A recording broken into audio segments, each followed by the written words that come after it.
네, 안녕하세요. 네, 이게 굉장히 여기 한쪽에 이렇게 인구 밀집도가 많이 몰려 있네요. 네, 네, 그렇습니다. 네, 좋은 지적 감사합니다. 오늘은 오늘은 PPT가 없어요. PPT가 없고, 근데 좀 여러 구절을 볼 거여서 여러분들이 좀 더 집중해서 이렇게 말씀을 잘 찾아주시고 또 같이 우리가 예배 설교를 듣는 그런 시간이 됐으면 좋겠습니다.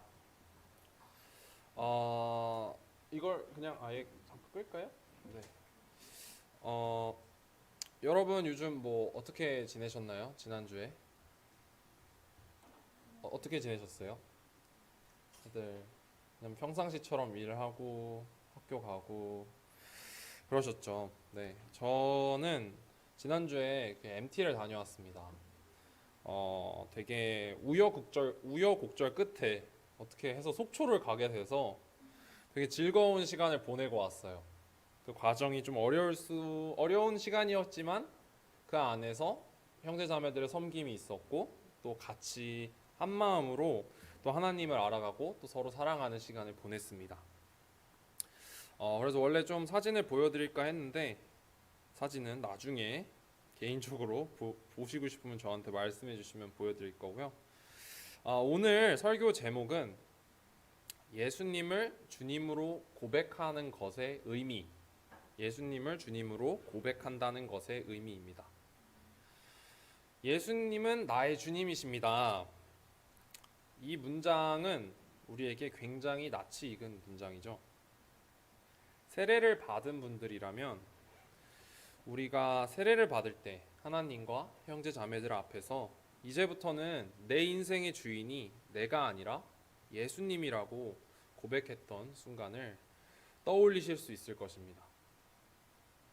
제가 한 기독교 유튜브 채널을 보다가 예수님을 따르는 제자라면 우리의 생명까지도 내 것이 아니라고 고백해야 한다는 이야기를 듣게 되었습니다. 인간에게 한 개뿐이 주어지지 않는 생명까지도 내 것이 아니라 예수님의 것이라고 인정한다는 말이 제 마음을 돌아보게 만들었습니다.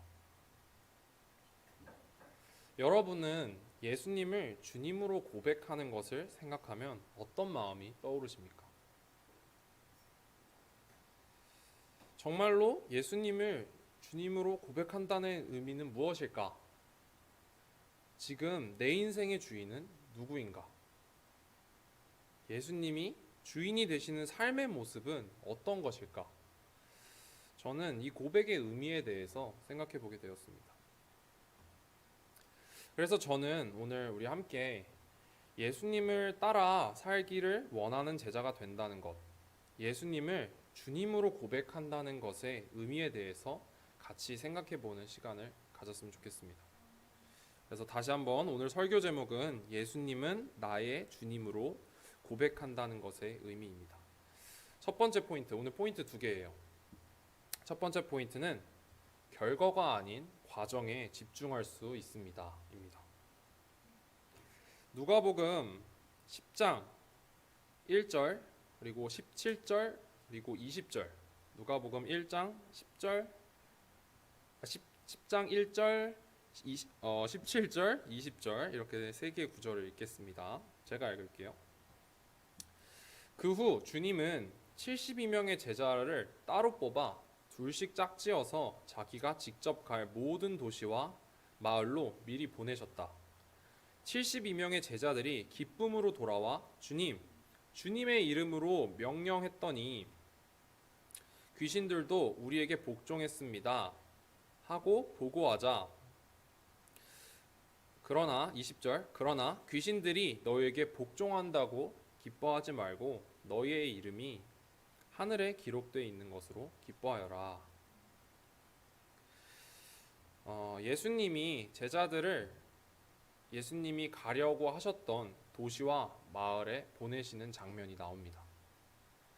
72명을 둘씩 짝지어서 보내셨고 그 제자들이 돌아와서 예수님께 주님의 이름으로 귀신을 쫓아낼 수 있었어요. 이러면서 되게 기쁜 마음으로 보고를 합니다. 여기 계신 분들께서도 한 번씩은 이런 경험을 한 적이 있을 것입니다. 관계가 어려웠던 친구와 시간을 보내고 그 관계가 해결이 되었을 때요. 너무 기쁜 순간이죠. 또 믿음의 갈등을 하고 있는 형제 자매와 시간을 보내며 함께 기도했을 때 그 친구의 마음이 다시 일어서려는 마음을 그때 느낀다면 우리는 또 기쁠 것입니다. 이 밖에도 여러 번 용기 내어 초대했던 친구가 예수님을 알아가고자 성경에 대한 공부를 시작했을 때, 주위 형제 자매들이 어려운 시간을 극복하고 성장해 나가는 것을 볼 때 등 우리는 하나님이 주신 능력으로 병이 낫고 귀신을 쫓아내는 결과가 있을 때 기뻐하게 됩니다. 그러면 반대의 결과를 한번 생각해 볼까요? 내가 노력하고 시간을 쏟고 기도하고 먼저 다가갔습니다. 근데 상대방이 감사하지 않아요. 나의 수고를 오히려 당연하게 여깁니다. 당연히 와줘야지 나한테. 넌 인도자니까. 뭐 예를 들면 오히려 이게 필요하다. 난 그게 필요 없는데 왜 이걸 줘? 이게 필요하다. 저게 필요하다 하면서 더 요구를 하기도 합니다. 때로는 사실 내가 원한 건 그게 아닌데 너 좀 여태까지 뭐 하고 있었던 거야? 이렇게 비난을 받기도 합니다. 그때 우리의 마음은 어떨까요? 제가 그 사람이라면 저는 기쁘지 않을 것 같아요. 속으로 너는 그렇게 헌신하면서 얘기하니? 뭐 이런 마음이 들 수도 있고, 왜 나만 하는 건데 그럼 나도 안 해. 여러 감정이 들면서 제 마음이 복잡하게 될 것입니다. 어쩌면 그렇기에 예수님은 귀신들이 너희에게 복종한다고 기뻐하지 말고 너희의 이름이 하늘에 기록된 거 있는 것으로 기뻐하라고 말씀하셨는지도 모르겠습니다. 하늘나라, 즉 천국을 바라보라고요. 이 땅에서 당장 보이고 느껴지는 결과가 아니라 앞으로 하나님이 이루실 것을 믿으라고 말씀하십니다. 한 가지 여러분들께 한 가지 질문을 드릴게요. 오늘은 질문이 한 여러 개 있습니다. 여러분들이 생각해 보실 수 있는. 제가 한 가지 질문을 드릴 테니 제가 해드리는 설명을 듣고 질문에 대한 답을 대답하실 필요는 없고 혼자 생각해 보시면 됩니다.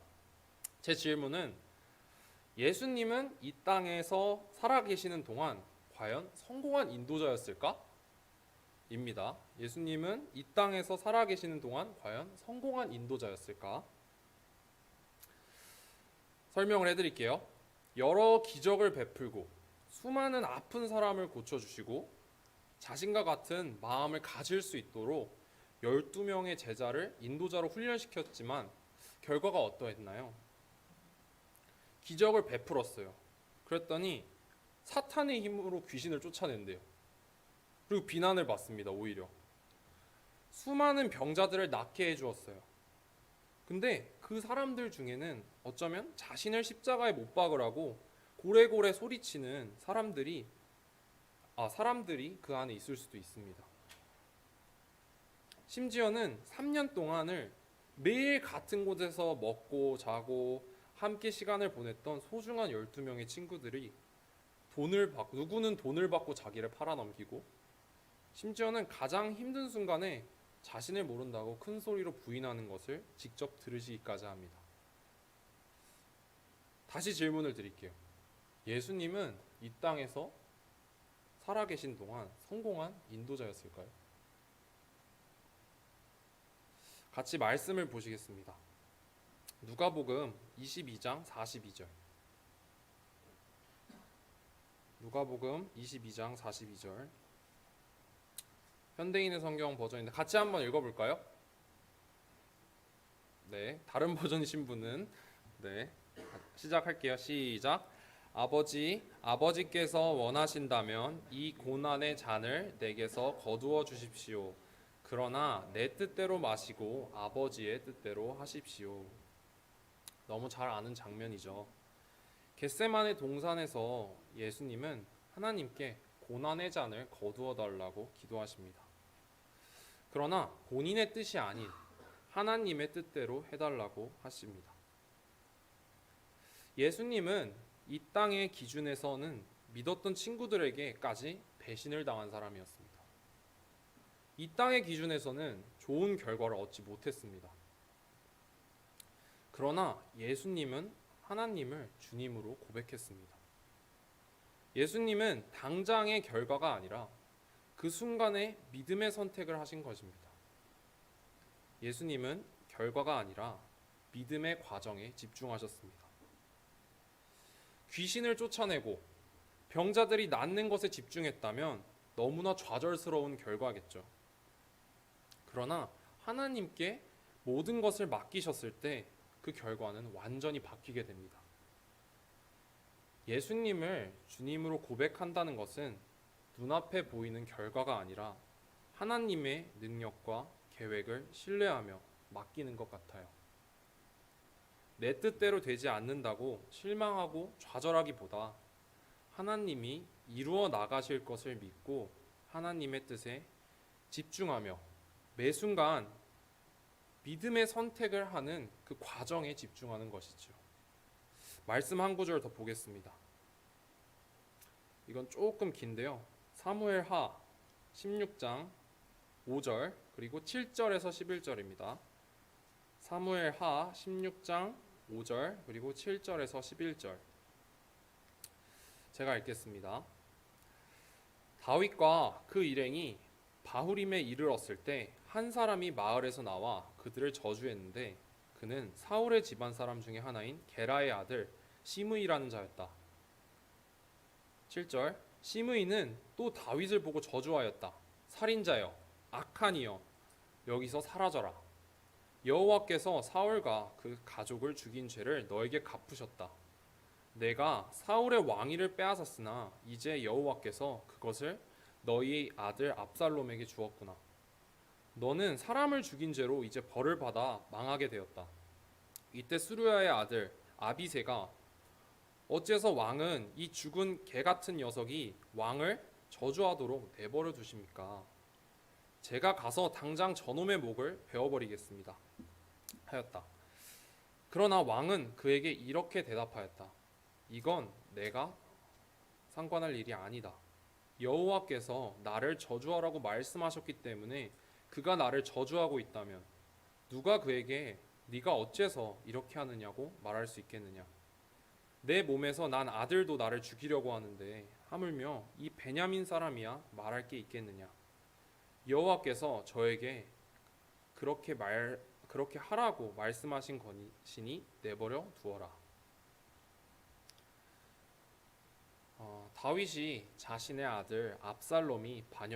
다윗은 자신의 아들 압살롬이 반역을 일으켜 도망을 가고 있었습니다. 너무나도 고통스럽고 좌절스러운 순간이었을 것 같아요. 자기 아들에게 쫓겨서 도망간다는 사실이요. 근데 그때 시므이라는 사람이 나타나서 도망하는 다윗을 보고 조롱하고 온갖 저주를 퍼붓습니다. 그때 다윗의 반응은 어떠했나요? 정말 신기하게도 놔두라고 합니다. 여호와께서 나를 저주하라고 말씀하셨기 때문에 그가 나를 저주하는 것이라면 어떻게 막을 수 있겠냐고. 예수님을 주님으로 모시는 삶은 고난이 따릅니다. 예수님조차도 그 고난을 감당하셨습니다. 예수님의 마음을 생각해 보면 사랑하는 사람에게 배신을 당한 아픔이 너무나 크고 뼛속까지 곧 그 고통을 느끼시지 않았을까요? 그러나 다윗도 예수님도 하나님이 선을 이루실 것을 믿었기 때문에 당장의 결과가 아니라 믿음의 과정에 집중할 수 있었습니다. 그래서 기꺼이 자신에 대한 비난을 들을 수 있었고 화를 내며 복수하고 응징하는 죄에서 벗어날 수 있었습니다. 몇몇 분들께 나눠드렸었지만 저는 지난 3주 동안 좀 어려운 시간 보냈습니다. 준비하던 MT 일정이 변경이 되고 그 과정에서 저 혼자 그 짐을 짊어지고 있다고 느껴졌고 불평과 쓴마음이 생기기도 했습니다. 내가 노력하고 섬기는 것을 사람들이 당연하게 생각하고 있나? 하며 다 내려놓고 싶은 마음도 들었습니다. 그러나 제가 이 시간을 통해서 배운 것은 예수님도 나를 이렇게 사랑하셨구나 였습니다. 예수님은 저를 인내하셨고 끝까지 들어주셨으며 저를 목숨을 내어주시기까지 사랑해 주셨습니다. 또 내 뜻보다 하나님의 뜻이 더 중요하다는 것을 배웠습니다. 내 계획대로 이루어지지 않고 사람들이 내 기대만큼 마음이 없다고 하더라도 괜찮다고 느끼게 되었습니다. 예수님이 주인이시기까요. 십자가에 못 박히시기까지 하나님을 신뢰하셨던 예수님을 떠올릴 때 비난받을 것 같은 느낌이 들고 사람들이 불평하는 소리를 들어도 하나님이 듣기를 허락하셨으면 들어야지 하는 마음을 하나님이 저에게 주셨습니다. 예수님을 주님으로 모시는 삶은 고난이 따릅니다.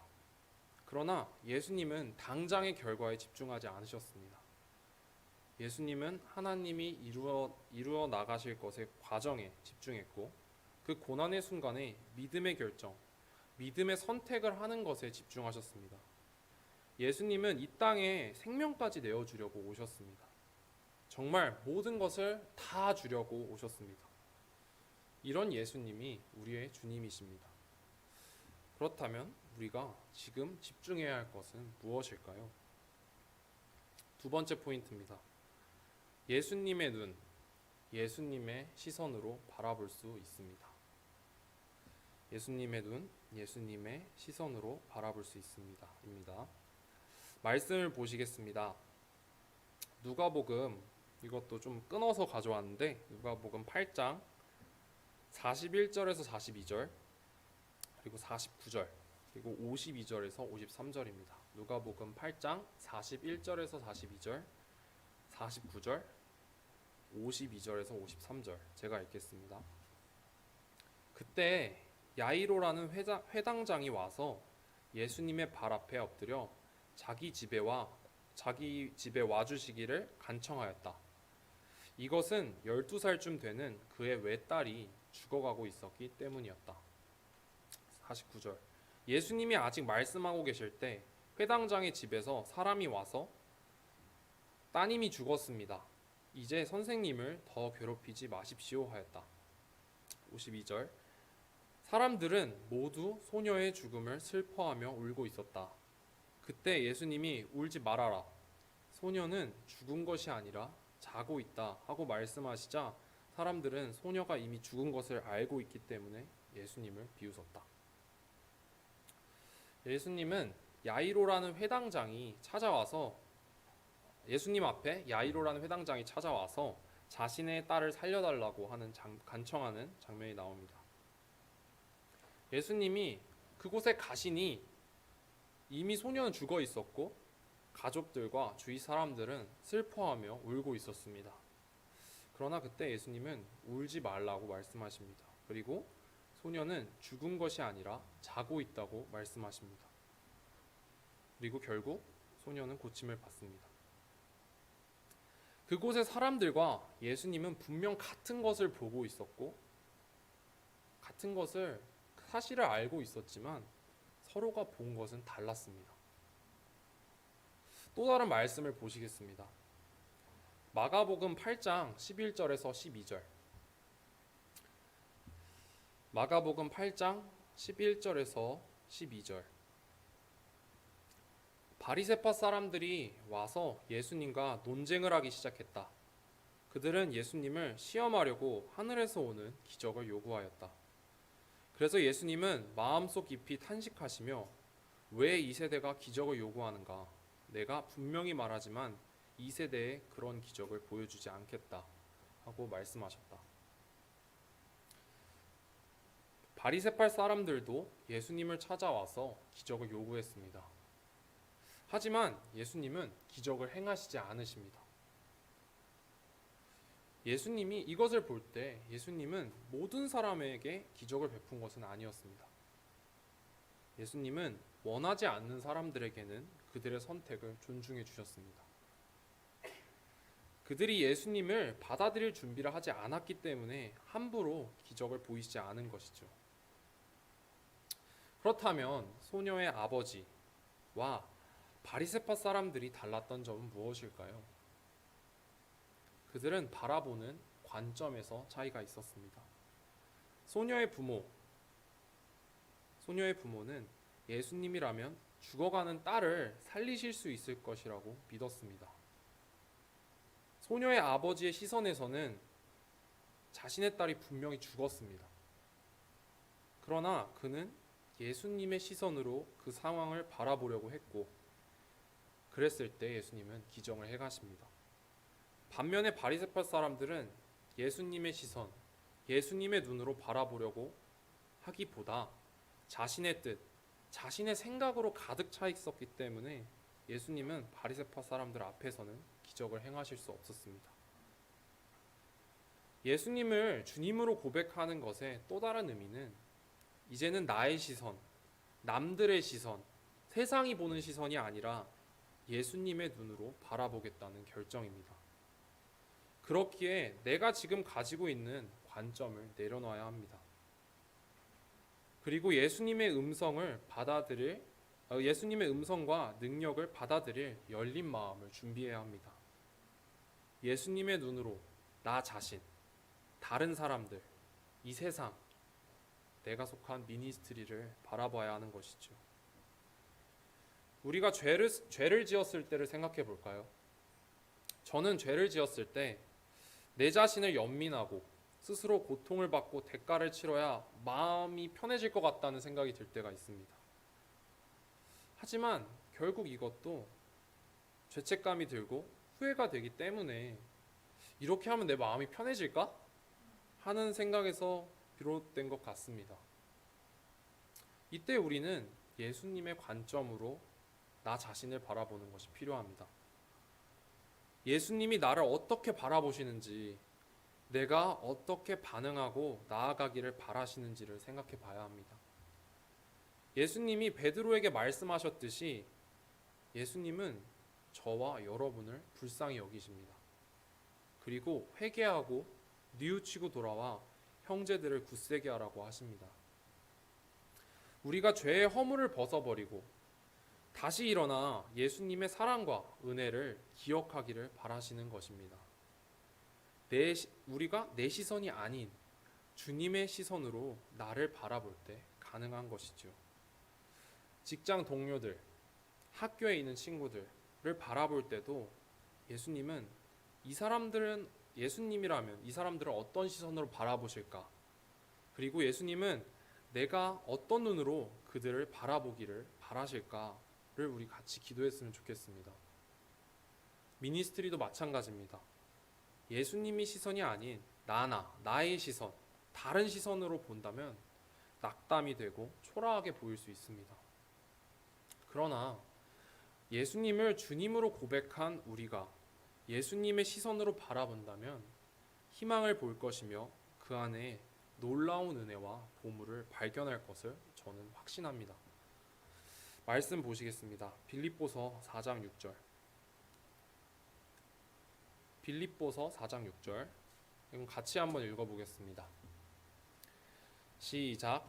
아무것도 염려하지 말고 모든 일에 기도와 간구로 여러분이 필요하는 것을 감사하는 마음으로 하나님께 말씀드리십시오. 우리에게 필요가 있다면 예수님은 구하기를 바라십니다. 그러나 불평하는 마음이 아니라 감사하는 마음으로 기도와 간구를 드리라고 하십니다. 어제 이제 바이블 톡을 하는데 한 자매가 눈을 감아보라고 하더라고요. 그래서 저도 한번 써보려고요. 그래서 한번 여러분 눈을 잠시 감아주시면 감사하겠습니다. 그리고 제가 두 가지 질문을 드릴게요. 꼭 감아주셔야 됩니다. 네, 저 쳐다보지 마세요. 네, 첫 번째 질문. 지금 내가 느끼기에 나에게 반드시 이건 있어야 돼 라고 느껴지는 한 가지는 무엇인가요? 두 번째 질문. 내가 속해 있는 미니스트리에 지금 이게 한 가지는 반드시 있어야 돼 라고 한다면 그건 무엇일까요? 잠시 생각해 보세요. 내가 느끼기에 가장 필요한 것, 반드시 있어야 된다는 것 한 가지, 내가 속한 미니스트리에 반드시 있어야 한다고 느끼는 한 가지.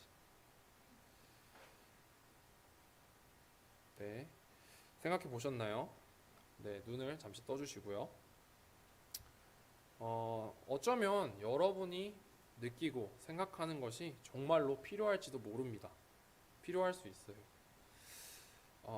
그러나 예수님의 눈으로 나를 보고 내가 속한 미니스트리를 본다면 꼭 필요한 것 한 가지, 부족한 점은 달라질 수 있습니다.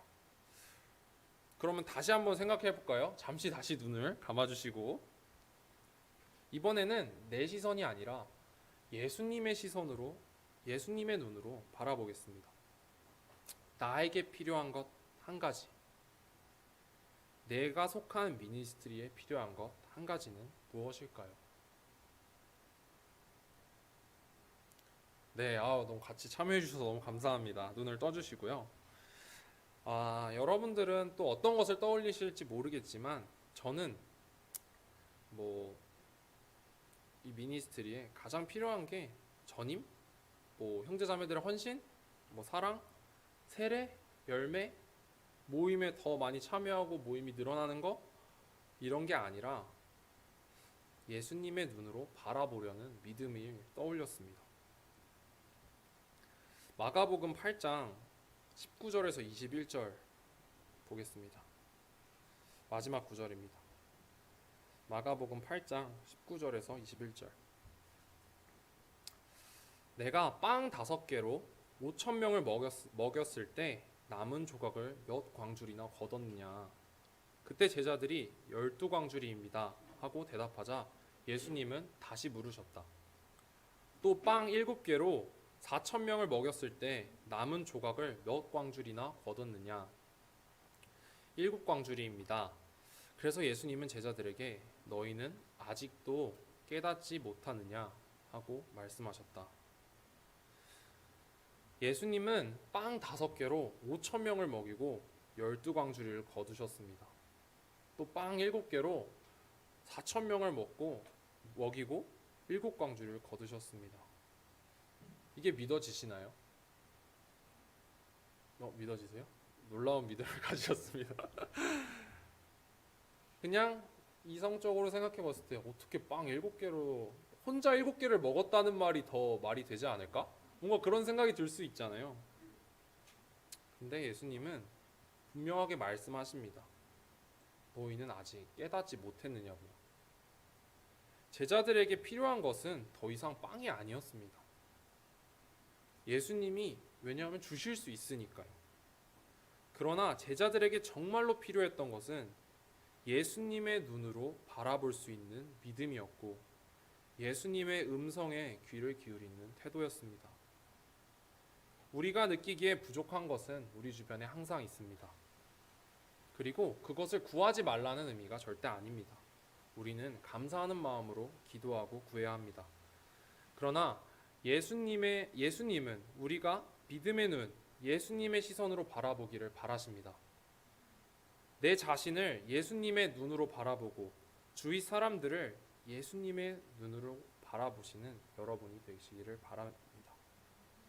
예수님의 눈을 가질 때 우리는 하나님의 능력을 보게 될 것입니다. 정리하겠습니다. 오늘은 예수님을 주님으로 고백한다는 것의 2가지 의미를 살펴봤습니다. 첫 번째, 결과가 아닌 과정에 집중할 수 있습니다.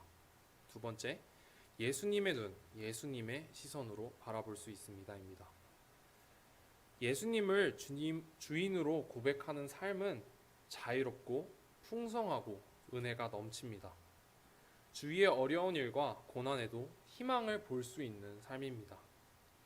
예수님의 나의 주님이라는 것을 기뻐하시고 그 안에서 평안을 얻으시는 여러분이 되시길 바라면서 말씀 마치겠습니다.